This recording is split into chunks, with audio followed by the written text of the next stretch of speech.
Olá, pessoal. Bom dia, boa tarde, boa noite. Como vamos de quarentena? Hoje teremos mais um conteúdo, tá? Continuidade da nossa disciplina de farmacologia, noções básicas, né? Então, basicamente, hoje nós vamos falar sobre os cuidados de enfermagem na administração dos medicamentos, tá? É como se fosse uma continuação da aula anterior. Vamos falar de cada via e os cuidados que a gente tem que ter em cada via, tá? Então, vou diminuir aqui a minha tela para facilitar para vocês. Deixa eu colocar aqui. Então, vou colocar aqui na tela para vocês o material. Vamos começar, tá? Basicamente, cuidados de enfermagem na administração dos medicamentos, tá? O que não der, o que minha imagem aqui do lado cobrir na tela, não tem problema que eu vou ler tudo para vocês, tá? Então, a gente sabe desde o início da aula, desde a primeira aula, que a gente falou que a administração de medicamentos ela é uma questão bem particular, bem complicada, que tem que ter muito cuidado, porque pode causar danos irreparáveis ao paciente e à sua família, tá?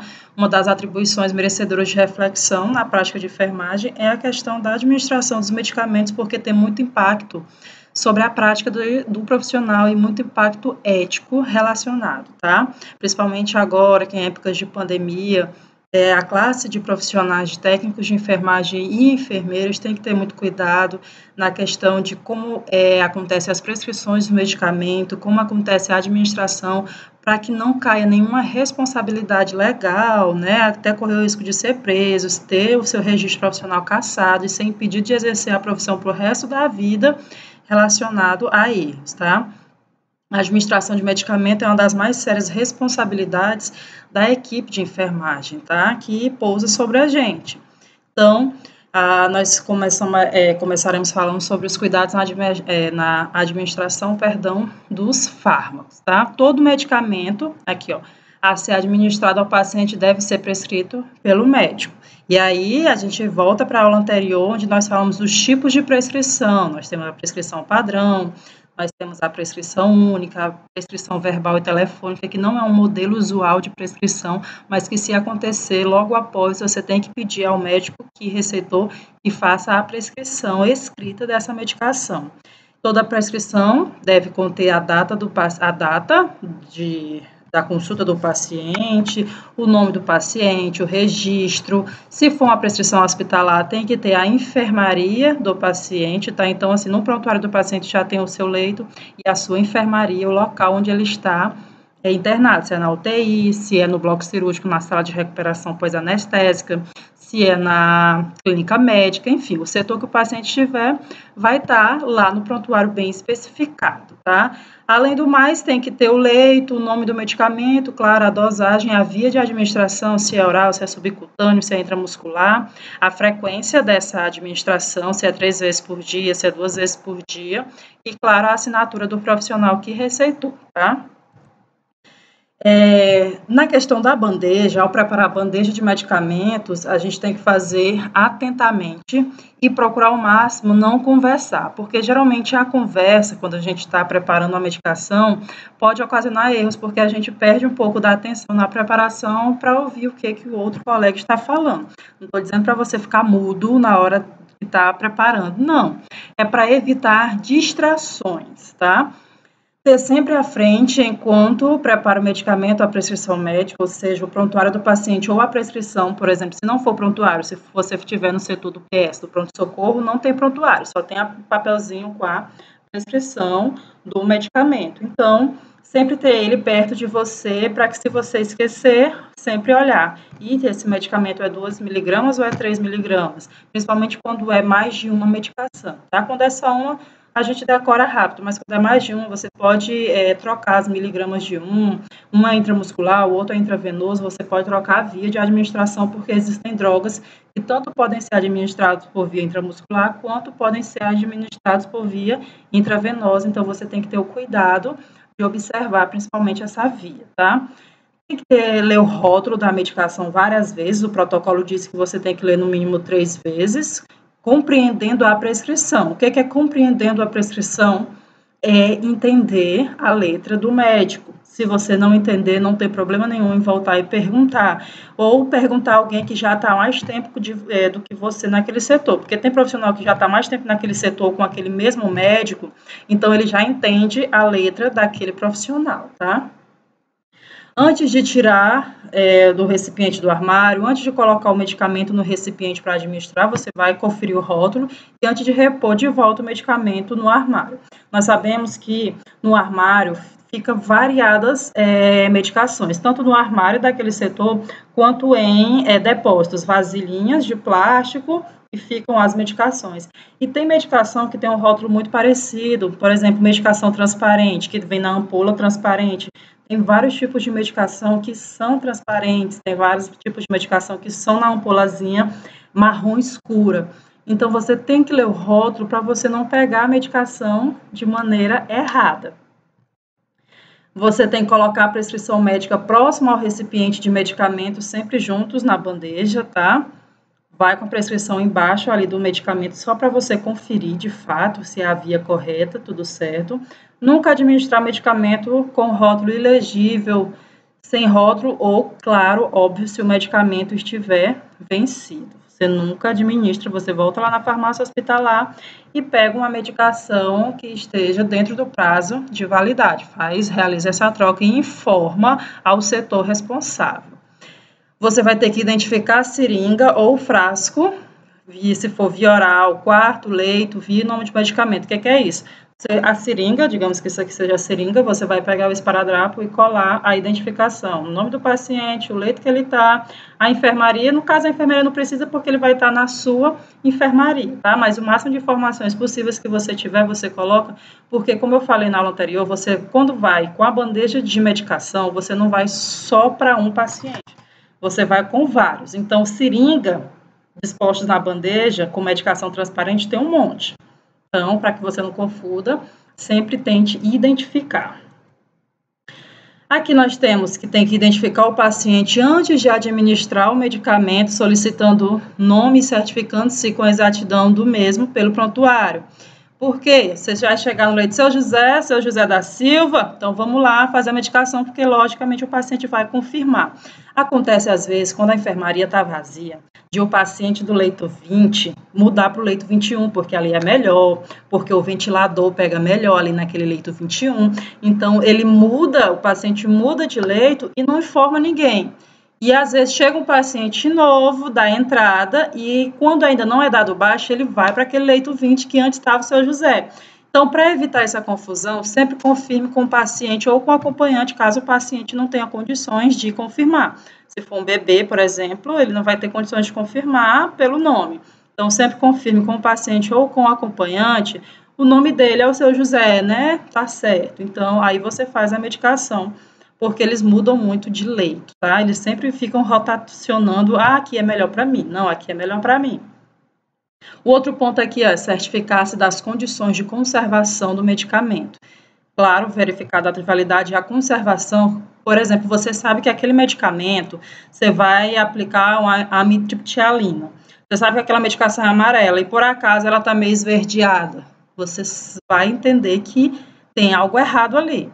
Você sabe que aquela medicação de pirona, por exemplo, é transparente. Se ela tiver um pouco amarelada ou amarronzada, você sabe que aquele medicamento não está normal. Então, sempre verifique isso. Sempre anotar qualquer alteração após a administração. Se o paciente apresentou vômito, apresentou diarreia, dor de barriga, erupção cutânea na pele, coceira, vermelhidão, caroço, que é indicativo de reação alérgica ao medicamento. Então, se o paciente teve qualquer tipo de alteração, anote no prontuário, porque se for confirmada a reação alérgica, provavelmente não, é certo que aquela medicação vai ser trocada por outro tipo de medicação com o mesmo efeito, com a mesma indicação, porém de família diferente.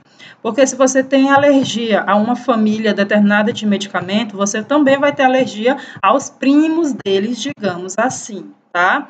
Então, se o paciente tem alergia ao Tilenol, ele vai ter alergia ao paracetamol. Então, ele vai ter alergia ao Tilex, Tiflex e todo o resto daquela família, porque só muda a marca do medicamento, tá?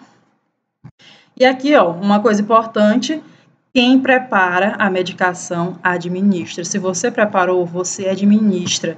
Evite administrar medicamento preparado por outra pessoa, por mais que seja seu colega, porque às vezes alguém pode ter errado a identificação. Muitas vezes não é para lhe prejudicar, mas assim, fulano, eu preparei para aplicar essas medicações, vem aqui para mim, porque eu vou ali no banheiro. Você não sabe se o seu colega de plantão preparou corretamente a bandeja. Você não sabe se tem alguém, no fim, querendo prejudicar alguém ou querendo prejudicar você.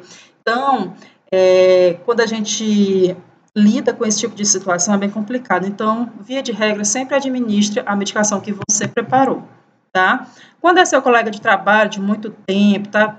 O fulano, aplica aqui para mim, eu preparei, agora eu estou ocupado com outra coisa. Até vai, é seu colega de muito tempo, mas ainda assim não é recomendado, tá? Porque ele pode ter errado a identificação e a batata quente vai cair em cima de você, porque a culpa do erro de administração do medicamento é sempre de quem administrou. Claro que vai atrás de quem prescreveu, mas de quem administrou. Então, você não preparou, mas foi você que administrou, o erro vai ser seu. Por mais que você diga, não, mas não foi eu que preparei essa medicação, não adianta. Quem administrou foi você, então é você que vai ser responsabilizado. Já aconteceu um caso de a colega técnica de enfermagem assumiu o plantão, o colega anterior tinha preparado a medicação, então pediu para que ela administrasse, porque já ia embora, ele foi embora e ela administrou a medicação. O paciente passou mal e foi a óbito. E aí? Complicado. Essa colega, por mais que ela tentasse se explicar, dizendo que não foi ela que preparou a medicação, porque foi descoberto que foi aplicada a medicação errada, né, na paciente. Era uma medicação e foi aplicada, na verdade, outra. Por mais que ela se explicasse, dizendo que ela não preparou, não fui eu que preparei, não fui eu que errei, mas foi ela que administrou. Então, a culpa é de quem administrar. Então, evite administrar medicamentos preparados por outra pessoa, por outro colega. Em caso de dúvida, nunca administrar o medicamento até que essa dúvida seja esclarecida. Mesmo que atrase uns 10, 15 minutos, não vai alterar a propriedade do medicamento, não vai alterar se a medicação é das 18h30, você aplicou 18h40, não vai ter problema nenhum. Até que você esclareça a sua dúvida, o médico retorne ao posto ou o seu colega de trabalho para que você esclareça algum tipo de dúvida que você tenha. Os antibióticos devem ser administrados no máximo 15 minutos antes ou depois do horário prescrito, que eu acabei de falar, tá? Se você quiser antecipar a medicação, antecipa por pelo menos só 15 minutos. Antes disso, 30 minutos já é muito, tá? Cancelar o horário da medicação somente após administrá-la e assinar legivelmente seu nome ao lado. Cancelar, no caso que ele quer dizer aqui, é aprazar a medicação. Você deve riscar no prontuário que fez aquela medicação somente após administrar, porque é o exemplo que eu já dei.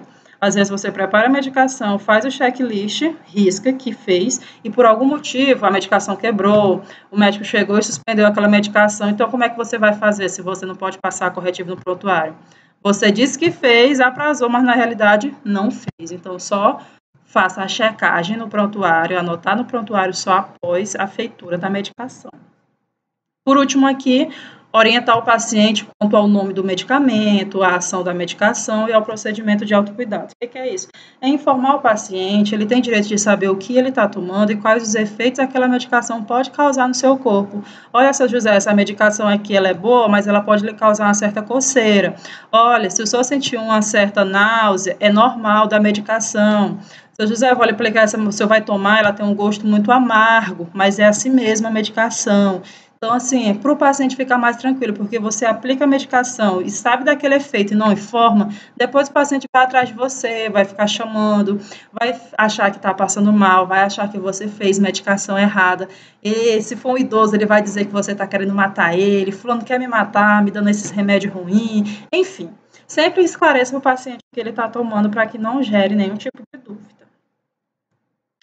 E aqui você tem que checar o horário do medicamento administrado durante o dia com caneta azul e durante a noite com caneta vermelha, mas isso depende muito também do setor que você trabalha, do hospital que você trabalha. Como eu falei, cada hospital assume um protocolo diferente. Se o hospital que você trabalha é caneta preta, você assume a caneta preta, tá? Circular o horário em azul e anotar o motivo da não administração da medicação. Se o paciente se recusou, anota. Se o paciente vomitou, Também anota, o paciente se encontrou ausente, fora da unidade, anota, às vezes você vai fazer a medicação e o paciente saiu, foi passear no hospital ou foi embora, simplesmente pegou as coisas, fugiu, foi embora, então você vai anotar o motivo de você não ter administrado aquela medicação. Por quê? Porque se você não anotar, vai parecer que foi você que não foi fazer a medicação. Então, se for um comprimido via oral e o paciente vomitou, anote no prontuário, porque a gente sabe que náusea, ou que vômito, perdão, e diarreia, o paciente tem que repetir aquela medicação, porque muito provavelmente no vômito ou na diarreia o paciente botou aquela medicação para fora, tá? Circular o horário de vermelho, caso o medicamento não tenha dado por esquecimento, enfim. Sempre anote no prontuário aquilo que ocorreu no seu plantão, tá? O próximo aqui fala sobre nunca anotar ou checar o medicamento antes de ter sido administrado, isso aqui a gente já falou. Orientar o paciente quanto ao perigo da automedicação, isso aqui é importante porque tem muito paciente, principalmente o acompanhante, que leva medicação de fora. Eu tomei isso aqui na época que eu tinha isso, então vai servir para fulano, e eles entram com medicamento escondido e é quase impossível a gente controlar, porque a gente sabe que não pode estar verificando a bolsa dos pacientes, dos acompanhantes, né, que vão dar entrada, bolsa pessoal, o segurança não pode estar olhando, tá, fazendo a checagem dessa bolsa. Então, assim, sempre oriente o paciente quanto à medicação de fora. Fale que as medicações que ele toma de fora, os chás que ele vai tomar de fora, pode interferir no seu tratamento, pode fazer com que ele demore mais a ser curado, pode fazer com que se prolongue mais o seu tempo de internação. Então, sempre oriente o paciente quanto a esse perigo. Muitos chás, as pessoas acham que porque é chá não faz mal, e não é bem assim. Os chás têm propriedades ativas, tem chá que causa sonolência, e às vezes o paciente já está tomando algum ansiolítico, algum medicamento que causa também sonolência. Então, ele fica naquele sono profundo, sem saber o que é. Às vezes não é porque é o efeito da droga, é porque ele está associando a droga que ele está tomando medicamento com alguma droga que ele está tomando vindo de casa de forma irregular. Oriente o paciente, tanto em relação à automedicação, quanto em relação a alimentos vindos de fora. Paciente com dieta restritiva, geralmente o acompanhante não se conforma. Estou matando meu filho de fome. E aí vai na fora, compra comida, compra bolo, traz comida feita de casa, temperada com sazon, com índice de sódio lá em cima, porque acha que, mas eu não botei sal, botei só sazon. Sabemos que tem a quantidade de sódio altíssima. Então, oriente o paciente a evitar comer de fora. Mas é porque a comida do hospital é ruim. Gente, o paciente está internado, ele não vai comer a comida de um restaurante de rua que é temperado cheio de coisa. A comida hospitalar, a quantidade de tempero, é claro, ela é bem menor, principalmente a comida que vai para o paciente. Por quê? Porque ele precisa de uma comida sem condimentos, sem temperos em excesso, para que não aconteça nenhum efeito colateral, não aconteça nenhum tipo de reação gastrointestinal no período de internação. Não está no hotel 5 estrelas, está internado. E aqui, ao colocar o medicamento no recipiente, mantê-lo no nível dos olhos, certificando-se da graduação correta, tá? Aqui, nesse caso, você sempre olha e mantém, fica aqui, olha aqui a seringa, que está graduada de forma correta, você checa se está graduado, se você está colocando a quantidade correta, que a gente sabe, vocês lembram lá de matemática, já devem ter feito, tem um cálculo correto da medicação, então nem sempre você utiliza o frasco todo. Muita gente que acha que a medicação foi prescrita vai utilizar o frasco todo, muitas vezes não é, você vai utilizar metade, ou dependendo da prescrição, vai utilizar 3,7, 3,5 e vai descartar o restante. Aí aqui nós vamos entrar em mais uma etapa da nossa aula, que é as vias de administração. Nós já falamos, vocês sabem bem quais são as vias de administração, via oral, sublingual, via retal, e nós vamos falar agora necessariamente sobre os cuidados que deve ter na administração desses medicamentos em cada via. E nós temos, via de administração, que é diferente do local de absorção. O que é isso? Significa que não é porque eu tomei o remédio para uma via que ele vai ser absorvido nessa mesma via. A gente entra no conceito de farmacocinética e farmacodinâmica. Então, nós temos aqui a via de administração, por exemplo, sublingual. É só a via de administração, mas o local de absorção é na corrente sanguínea.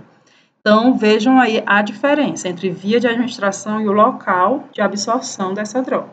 A via de administração é a maneira pela qual a medicação é introduzida no organismo do paciente, tá? Ela vai se relacionar com a forma farmacêutica. Lembra lá, forma farmacêutica é a apresentação da medicação, se é em comprimido, drágia, líquido, elixir, xarope, grânulo, pó, enfim. O objetivo farmacêutico da droga e as condições físicas e patológicas do paciente, ou seja, você vai escolher a via de acordo com as condições do paciente, como eu já falei, se for um paciente com algum desequilíbrio mental ou se for um paciente que é usuário de droga e chegou com algum transtorno. É muito difícil você conseguir fazer uma medicação, por exemplo, via sublingual. Como é que você vai orientar o paciente a deixar o comprimido embaixo da língua para ser absorvido? Ele não vai lhe escutar porque ele está transtornado. Pessoas bêbadas, muito difícil lidar com o pessoal alcoolizado no plantão. Para conseguir uma via intravenosa, por exemplo, você vai ter que conter esse paciente no leito.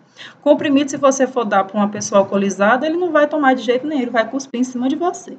Então, a condição do paciente, a condição física e a condição da doença, ela traz muito sobre a via de administração. Às vezes tem medicamento que ele é melhor por via oral, mas aí a gente escolhe por via intramuscular, porque às vezes vai ser melhor para o paciente, porque a condição física do paciente é diferente. Esse medicamento é muito bom via oral, só que para aquele paciente vai ser intramuscular, por isso, porque ele está apresentando mucosa gástrica dolorida, ele está apresentando úlcera estomacal, então a via oral vai ser contraindicada para esse paciente. Então, você tem que saber as condições físicas desse paciente para que ele tenha as condições de fazer uma boa absorção daquela droga. E aí, vocês já sabem, né, via de administração, nós temos via oral, sublingual, via gástrica, tópica, ocular, auricular, que é no ouvido, via retal, genital, via nasal e a via parenteral. E aí nós temos a intramuscular, intradérmica, subcutânea e a endovenosa, tá? Todo mundo sabendo quais são as vias. E aí nós temos a via oral, é a administração de medicamento pela boca, lógico, é o método mais comum de prescrição. Por que ele é o mais comum? Porque ele é mais seguro, ele é conveniente, ele é um método muito econômico, é um método muito barato de ser feito, tá? Diferente da via intravenosa, que vai ter um monte de equipamento, vai ter seringa, agulha, entre outras coisas, que torna aquela medicação bem mais cara. A desvantagem da via oral, nós já até falamos disso em outra aula, é a irritação que ele causa na mucosa gástrica do estômago, pode interferir na digestão do paciente, dependendo da medicação, e pode ter uma dificuldade de deglutir, principalmente quando a gente fala de medicamentos, de comprimidos que sejam grandes. Alguns antibióticos são enormes, e aí geram uma dificuldade para o paciente de deglutir essa medicação, tá? E aí nós temos contraindicação para via oral, quando você deve evitar paciente que seja incapaz de deglutir ou paciente inconsciente. Paciente consciente, paciente em coma, não faz uso de nada por via oral. Você vai terminar matando esse paciente, sufocando ele, vai morrer por sufocamento, porque ele não vai dar conta de deglutir, vai fechar a laringe, vai tampar a glote, esse paciente vai morrer. Em caso de vômito, contraindicado, porque, lógico, se o paciente está com quadro de vômito, ele vai colocar essa medicação para fora. E quando está de jejum para a cirurgia ou exame. Sempre que ele estiver de jejum, aguardando o período cirúrgico, evite a medicação via oral e peça para prescrever. Às vezes o médico não sabe prescrever o medicamento via oral, você volta, doutor, seu médico, sei lá, fulano de tal, o paciente está aguardando para uma cirurgia, ele não pode tomar nenhuma medicação via oral, porque ele tomar medicação também vai ter que tomar água e aí não pode ir com o estômago cheio para a cirurgia. Vai ter que fazer essa troca da mesma medicação, que é via oral, por outra via. A absorção da via oral pode acontecer pela boca, pelo estômago ou pelo intestino. Aí aqui vocês lembram do sistema digestório, né, da anatomia.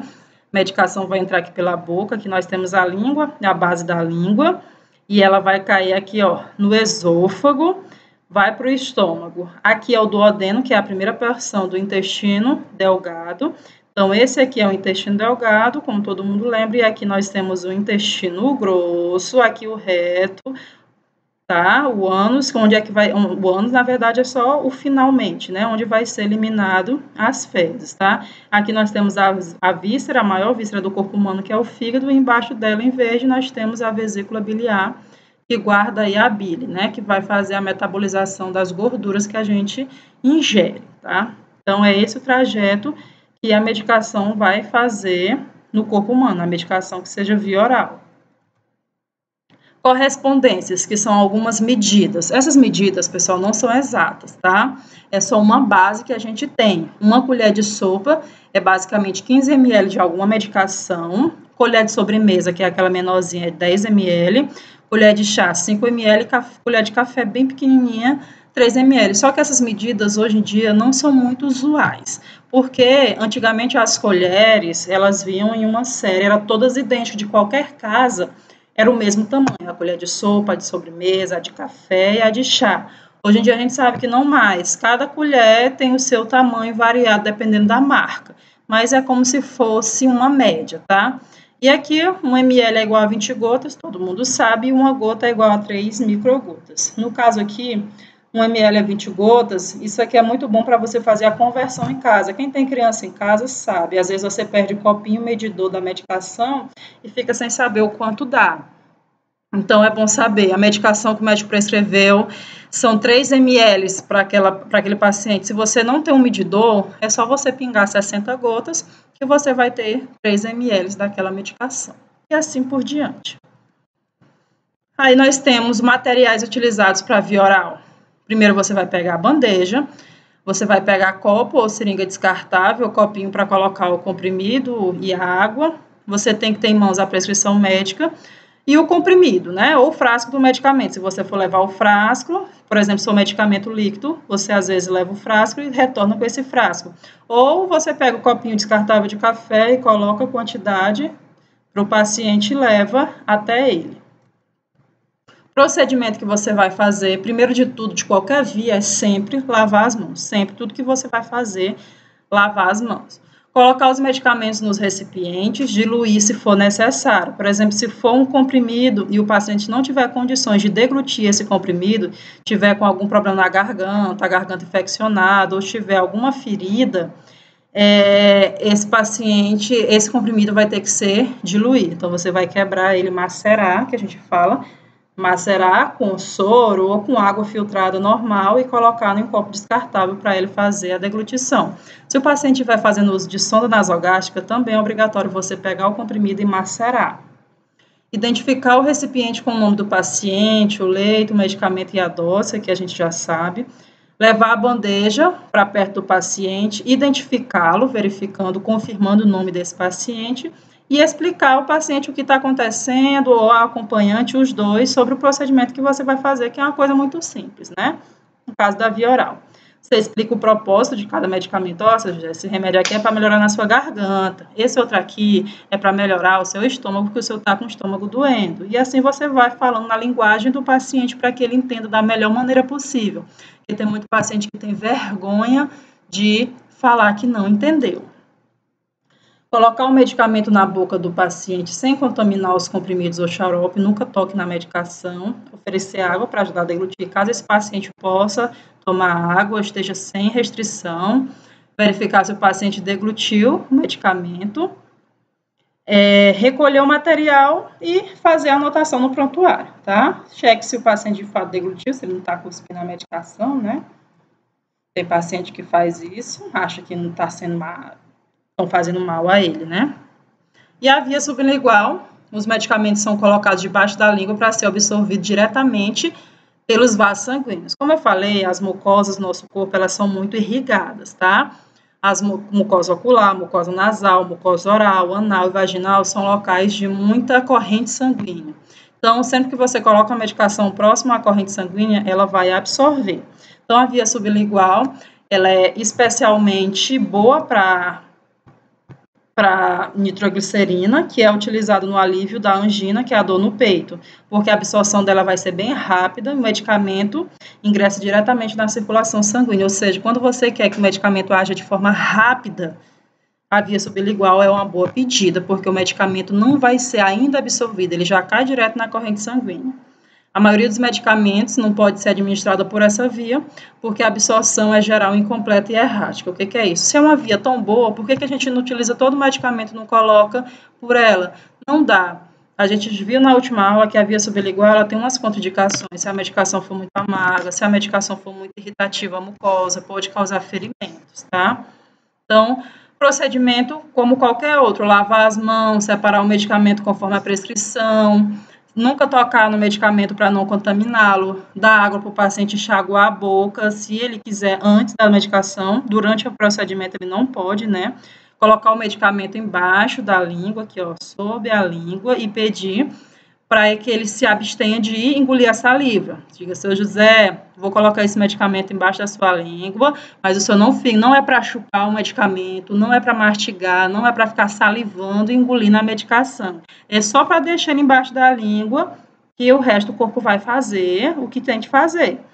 E anotar no prontuário a medicação feita, tá?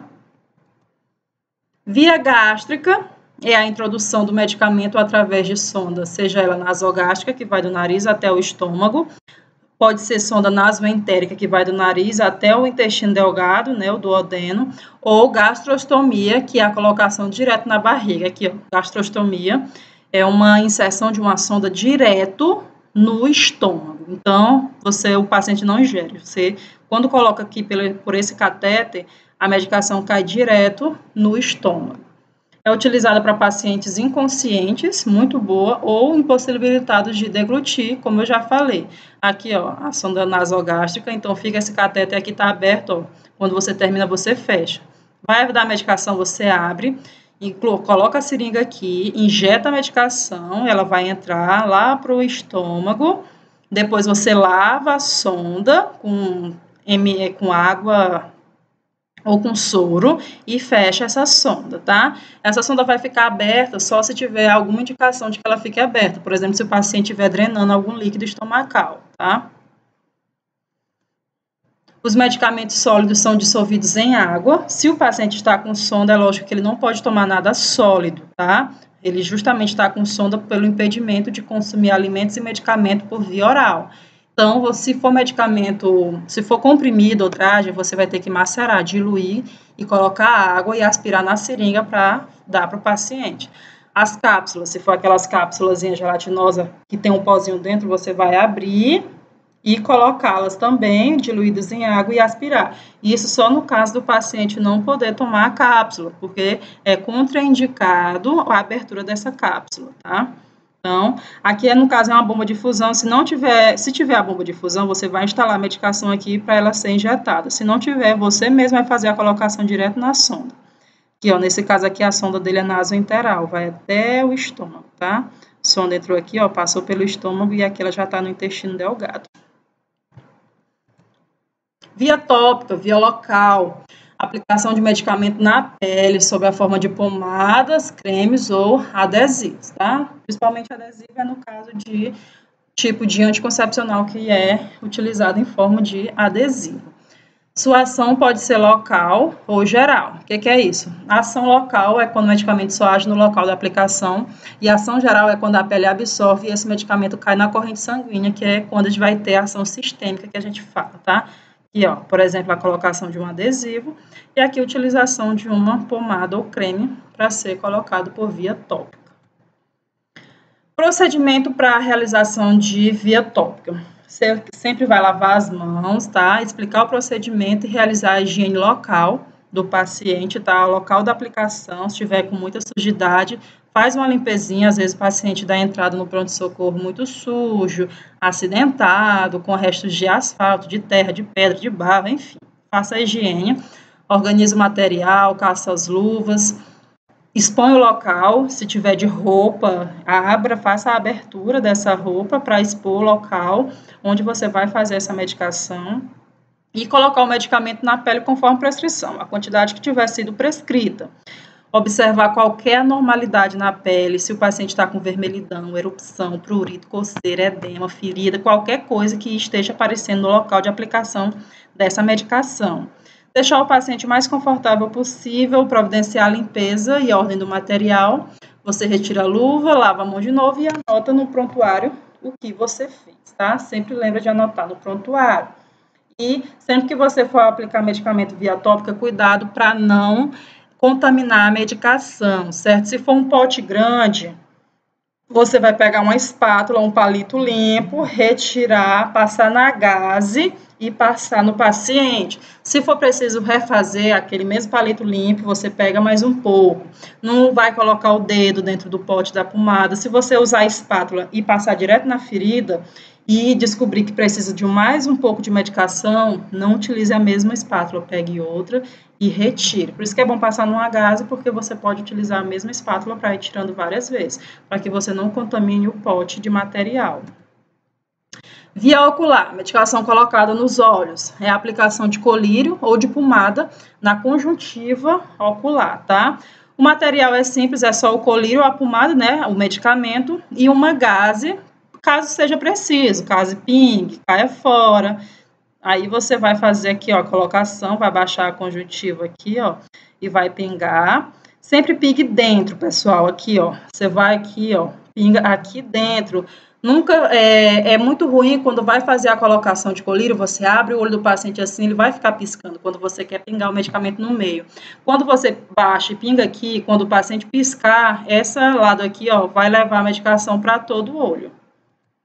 Aqui, ó, o procedimento, ó, lavar as mãos e organizar o material, explicar o procedimento para o paciente, lógico, posicionar o paciente com a cabeça um pouco inclinada para trás. Antes de aplicar, realizar a higiene dos olhos, principalmente se o paciente tiver com algum conjuntivite, onde ele vai produzir muita secreção nos olhos. E afastar o polegar, afastar com o polegar a pálpebra inferior, com o auxílio de um lenço ou gaze, expondo o saco conjuntival. Expor o saco conjuntival, vou mostrar para vocês, é basicamente fazer isso. Pingar o material aqui embaixo, o colírio, e pedir para o paciente piscar. Quando ele pisca, ele espalha, tá? A medicação. Você vai desprezar a primeira porção da pomada, ou gota ou colírio, porque aquela resto de líquido que fica na ponta, ele está contaminado. Você vai despreza um pouco, para depois fazer a colocação. Se for o vidro de pomada, você aperta um pouquinho, passa a gaze, joga fora esse pouquinho e faz a utilização. Pedir para o paciente que olhe para cima, instalar o medicamento na porção média da pálpebra inferior. É importante que você não demore muito, porque você sabe que qualquer coisa nos nossos olhos incomoda muito. Então, o paciente vai começar a piscar se você demorar demais, se você ficar fazendo as coisas muito devagar. Ao aplicar a pomada, você vai depositar ao longo de toda a extensão do saco conjuntival inferior, aqui, ó, vai aplicar em todo o local. Solicitar ao paciente que feche as pálpebras e faça um movimento giratório no globo ocular. Quando você vai aplicar a pomada aqui, você, quando terminar de aplicar, peça para o paciente fechar o olho e mexer os olhos para que espalhe toda a pomada. Retire o excesso de pomada com a gaze, lava as mãos e anota no prontuário. Em relação a isso, é bem tranquilo. Via auricular, medicação aplicada no ouvido aqui, ó. Introduzir o medicamento no canal auditivo. O material que você vai ter em mãos é o medicamento, a cuba-rim, gás e o saco de resíduo para desprezo de material. Por que a gente fala sempre do material? Porque, pessoal, é muito difícil, é muito complicado trabalhar com a pessoa que esquece material. Você prepara todo o material para fazer a aplicação no paciente e vai lá na enfermaria onde ele está. Chega lá, esqueci a gase. Lá e vai você voltar para pegar a gase. Pegou a gase, chegou lá, esqueci da seringa, você volta para pedir a seringa. Isso aí é muito chato, é muito ruim. E quando for emergência, aí que você vai ter dificuldade, porque assim, preparar a bandeja para intubação, rápido. O paciente deu entrada no pronto-socorro e precisa ser entubado de forma rápida, você vai preparar a bandeja. Se você não lembrar de tudo, do laringoscópio, observar se o laringoscópio está funcionando, o foquite, a luzinha, se está com a pilha, a gase, tudo. Na hora de fazer o procedimento, o paciente está lá com a boca aberta, com o laringoscópio. Cadê a sonda? Ou a sonda está com a numeração errada. Cadê a gase para amarrar? E aí? Quem foi que preparou a bandeja? Foi fulano de tal. Fulano, como é que você escolhe a pilha do laringoscópio? Então, você tem que preparar sempre o material de maneira correta para que não esqueça nada, tá? O procedimento auricular, você vai ter que lavar as mãos, levar o material e explicar o procedimento, posicionar o cliente, lateralizar a cabeça, dependendo se for nos dois, se for só em um, retirar através de conta-gotas a medicação, sempre vai ser do conta-gotas, ou às vezes tem um biquinho só para pingar. Entreabrir a orelha e instalar a medicação no conduto auditivo sem contaminar, ou seja, você nunca encosta a medicação, o conta-gotas, na orelha do paciente. Se você encostar, você vai devolver esse conta-gotas para dentro do vidro. Não faça isso porque você vai estar contaminando toda a medicação dentro do frasco. No adulto, você puxa a orelha com delicadeza, para cima e para trás, aqui, ó. Você pega aqui, puxa para cima e para trás, a fim de abrir o canal auditivo. Puxa para cima e para trás, tá? E na criança, puxa para baixo e para trás. Você pega aqui, ó, o lóbulo da orelha, puxa para baixo, um pouquinho para trás, que é melhor. No adulto é diferente da criança, tá? Para que a medicação caia direto lá dentro do canal auditivo, senta lá no juízo, tá? Aqui você orienta o paciente quanto à manutenção da posição. Peço o paciente ficar uns minutinhos com a cabeça baixada, dependendo de qual foi o ouvido que você instalou a medicação. Colocar um floco de algodão no orifício externo da orelha. Coloca aqui, ó. E providenciar a limpeza e a lavagem de mãos. E, é claro, por último, você sempre vai anotar no prontuário. Aqui, ó. No caso da pessoa adulta, você puxa aqui em cima e para trás.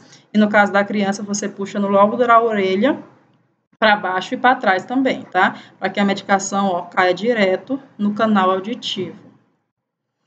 Via retal, vai ser a introdução do medicamento no reto, em forma de supositório, clisté ou clisté medicamentoso. Aqui, ó, nós temos um exemplo de supositórios, ou pode ser em forma de enema ou clisté. O material utilizado será a bandeja, o próprio medicamento, gaze, as luvas de procedimento e o saco de lixo para fazer o desprezo, o descarte das medicações.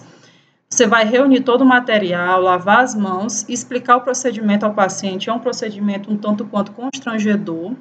Vai calçar as luvas e colocar o paciente na posição de Simes. Lembrando que a posição de Simes é essa, decúbito lateral esquerdo ou direito, com a perna fletida. A perna que estiver para cima vai estar fletida, dobrada, para que facilite a visualização do canal retal.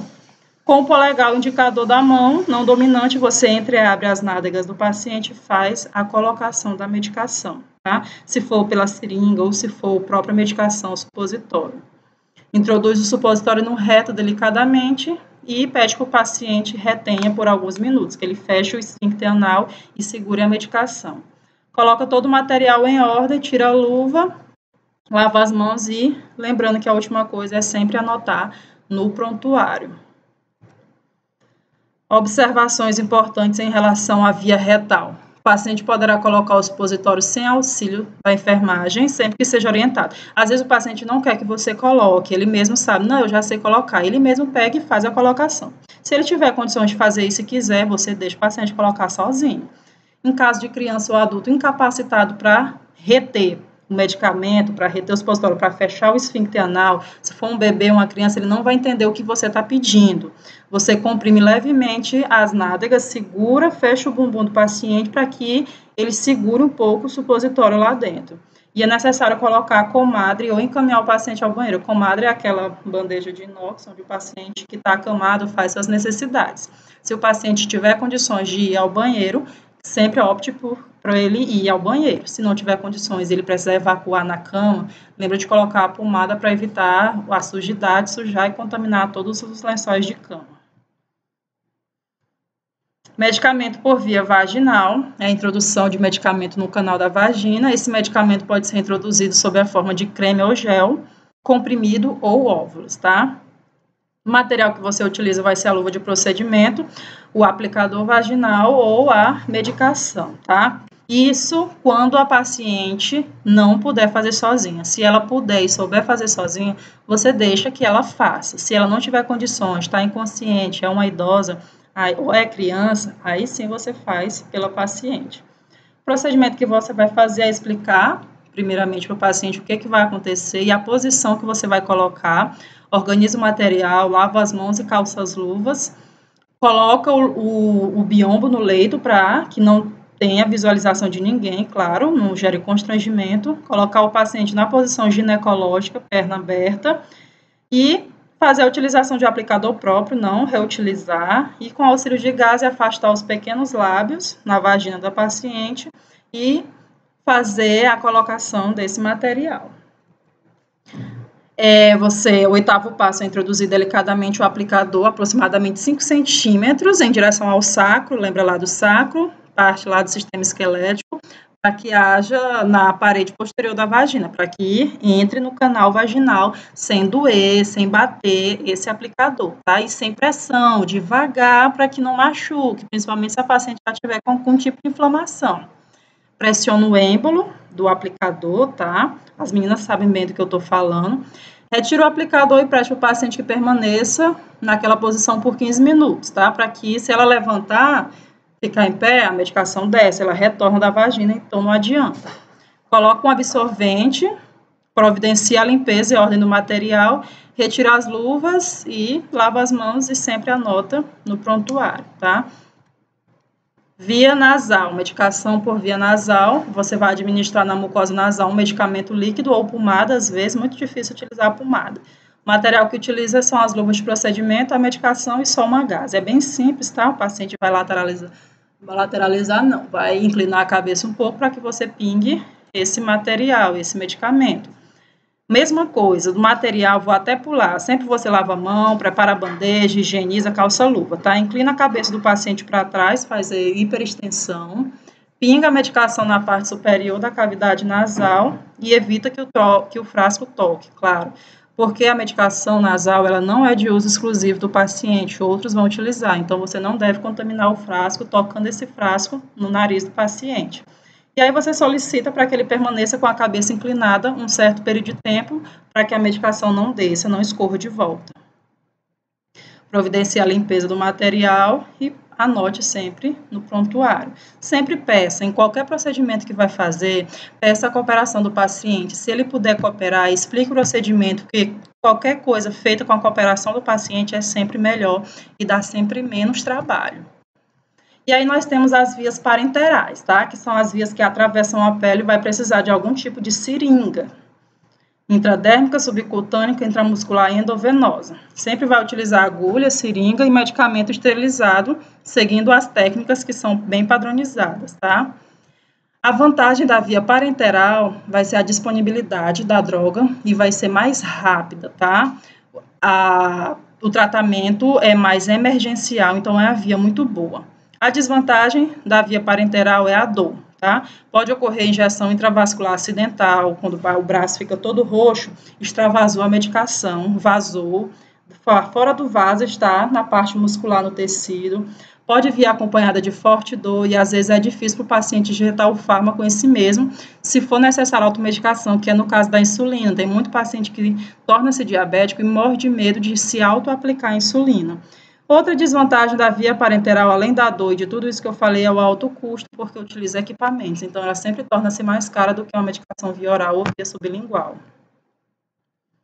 Aí nós temos, lembra lá de fundamentos de enfermagem, a agulha de intramuscular, angulação de 90 graus, subcutânea, angulação de 45 graus e intradérmica, angulação de 15 graus.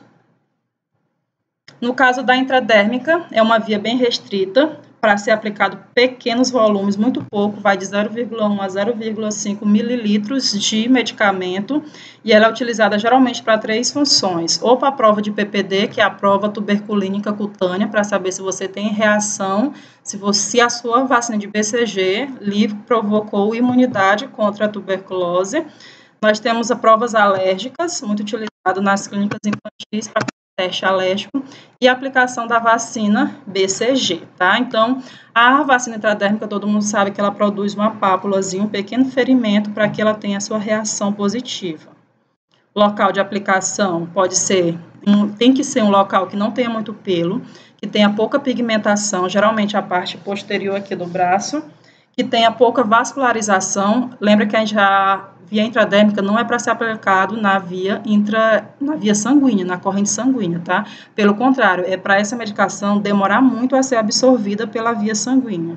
E tem que ser um local de fácil leitura. O que é isso, leitura? É verificar depois se formou a pápula. No caso da BCG, tem que formar uma pápula, depois vira uma ferida, uma úlcera e depois cicatriza. Via subcutânea, a medicação vai ser introduzida na hipoderme, no tecido adiposo.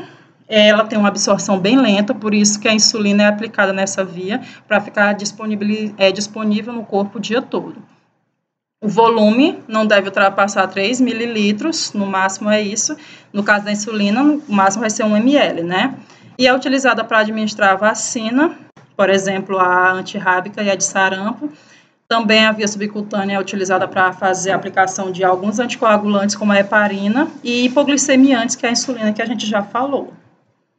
Locais de aplicação da via subcutânea, nós temos aí a parte anterior do abdômen, parte ventral, parte lateral da coxa, parte superior do abdômen e parte inferior do abdômen, e uma parte posterior da coxa. E também aqui no deltóide, no braço, né? No deltóide não, na via subcutânea, porque o deltóide é o músculo. O local de aplicação deve ser revezado a via subcutânea para que não aconteça necrose tecidual ao longo do tempo. A angulação da agulha vai ser de 90 graus, caso a agulha seja própria, tá? E de 45 graus, quando não é uma agulha própria, quando é uma agulha muito grande, e aí o paciente é muito magro, ele não tem massa muscular suficiente para suportar, então, essa agulha. Então, você não coloca a agulha toda, não insere toda no corpo do paciente. A via subcutânea, algumas complicações que podem acontecer é a infecção inesperada, inespecífica ou abscesso, formação de tecido fibrótico. Ao longo do tempo, o tecido pode ficar duro, com algum tipo de celulite, embolia por lesão de vasos e uso de drogas que sejam muito oleosas, porque ela causa muito dano ao tecido. Pode acontecer lesão de nervo, caso você erre o local de aplicação e atinja algum nervo que esteja passando nesse local. E, com o tempo, também pode acontecer úlcera ou necrose de tecido, como eu falei. Via intramuscular é aquela medicação aplicada diretamente no músculo. Temos várias vias de aplicação. O exemplo que tem aqui é no glúteo máximo, né? O local de aplicação no glúteo vai ser sempre no quadrante superior externo, ou esquerdo ou direito. Por que não vai ser aplicado na linha média? Porque nessa linha média é onde passa o nervo ciático, e se você fizer a medicação no nervo ciático, você vai lesar o paciente pelo resto da vida. Essa injeção intramuscular, é a via mais utilizada devido à sua rápida absorção. Deve ser um local para ser escolhido, deve ser bem desenvolvida a musculatura, ter fácil acesso e não possuir grande calibre de nervos. Não deve passar uma rede de nervos muito vasta naquele local para que você não lese esse paciente. O volume, vocês já sabem, quem fez a disciplina de fundamentos de enfermagem, o deltóide vai suportar de 2 a 3 ml, a região glútea de 4 a 5 ml, e o músculo da costa, que vai ser o vasto lateral, muito utilizado em criança, de 3 a 4 ml, esse músculo suporta. Quando não devemos utilizar a região glútea, crianças menores de 2 anos, pacientes com atrofia da musculatura e paralisia de membros inferiores, tá? Evite fazer injeção intramuscular em quem está com o lado paralisado. Paciente com AVC está com o lado esquerdo paralisado, você vai fazer a intramuscular do outro lado que não esteja paralisado. Complicação da intramuscular, deve evitar o nervo ciático, injeção intravascular pode causar embolias, e pode acontecer alguma infecção ou abscessos em caso de má aplicação, de utilização da técnica incorreta. Via endovenosa, quando a medicação é aplicada diretamente na veia, muito utilizada com a introdução de medicamento. Local mais apropriado para a via intravenosa ou endovenosa, face anterior do antebraço, aqui, ó, lado esquerdo, membros superiores e evitar, claro, as articulações para que o paciente não fique dobrando o local de aplicação. A indicação vai ser necessidade imediata de ação quando a droga você precisa de um efeito rápido. É muito boa porque dá para se fazer grandes volumes de líquido, principalmente para a hidratação do paciente, e muito boa para ser utilizada para a coleta de sangue. Tipo de medicamento injetado na veia vai ser as soluções, líquidos, hiper, iso ou hipotônicos, tá? Isso aqui você já sabe, que na verdade é a utilização de alguns sais orgânicos ou eletrólitos para fazer a reposição de eletrólitos em caso de paciente que esteja desidratado e medicamentos, tá? Não oleosos e não deve conter cristais visíveis em suspensão. Evitar medicações que sejam oleosas porque vai causar dano e medicação que tenha cristal visível em suspensão, evite também. No caso da única que a gente utiliza com cristal em suspensão, vai ser a bezetacil, né? Por isso que ela é super dolorida, porque são pequenos cristais, ela não dissolve totalmente na água destilada. Catéteres intravenosos periféricos, tá? Que são a utilização de scalp, que está aqui na foto, e gelco. A indicação na utilização de catéter é quando é infusão de curta duração, esse tipo de catéter aqui, ó. O scalp, quando for de curta duração, ou seja, o paciente não vai ficar internado, quando for utilizado baixo volume de medicamento e o paciente com veias muito finas e comprometidas. O paciente está no pronto-socorro, ele já vai embora, utiliza-se o scalp, que vai ser mais barato. Contraindicação, nunca utilizar com solução vesicante ou irritante, porque vai machucar. O uso deve ser limitado à administração de dose única e coleta de amostra sanguínea para análise clínica, tá? Para exames. Cânula intravenosa, esse aqui, ó, o gelco, a indicação é a infusão de média duração, que é de 72 a 96 horas, ou se o paciente for ficar internado, quanto tempo for, vai ser utilizado o gelco. E o material dele vai ser de teflon ou de poliuretano, um tipo de borracha, que o material metálico não fica dentro da veia, você tira a parte metálica e fica inserido só a parte do silicone, porque aí dá mobilidade e flexibilidade para o paciente. Cuidados importantes antes de preparar o medicamento, se certificar da dieta, do jejum ou do controle hídrico desse paciente, sempre lavar as mãos antes e depois da administração do medicamento. Cuidado importante nesse tipo de medicação, homogeneizar os medicamentos em suspensão, sempre fazer rotacionando, diluir essa medicação, ter o cuidado de limpar com gás os vidros de medicamentos antes de guardar, dissolver o medicamento para o paciente com disfagia, e medicamento nunca deve ser combinado com álcool, tá? Nunca vai fazer essa mistura. E, no final, alguns cuidados importantes, nós temos xaropes são administrados, não diluídos e não seguidos por líquidos. Você não dilui xarope e não dá nada para o paciente beber logo após ele ingerir. Comprimido sublingual e bucal são administrados por último, claro. Se o paciente vai tomar um medicamento via oral e um sublingual, você primeiro dá o comprimido para ele engolir, depois coloca o sublingual, porque senão você vai ter que esperar a medicação sublingual dissolver para depois dar o oral. Permanecer com o paciente até que toda a medicação tenha sido deglutida e não é aconselhável misturar medicamento líquido. Poderá ocorrer uma reação química resultando em algo precipitado. Essa precipitação de reação química é quando você mistura um líquido no outro e ele cristaliza. Acontece a cristalização dessa medicação. Então, basicamente, essa foi nossa aula de hoje. Espero que esteja clara. Qualquer dúvida, nós estamos disponíveis, tá? E até mais. Tchau, tchau.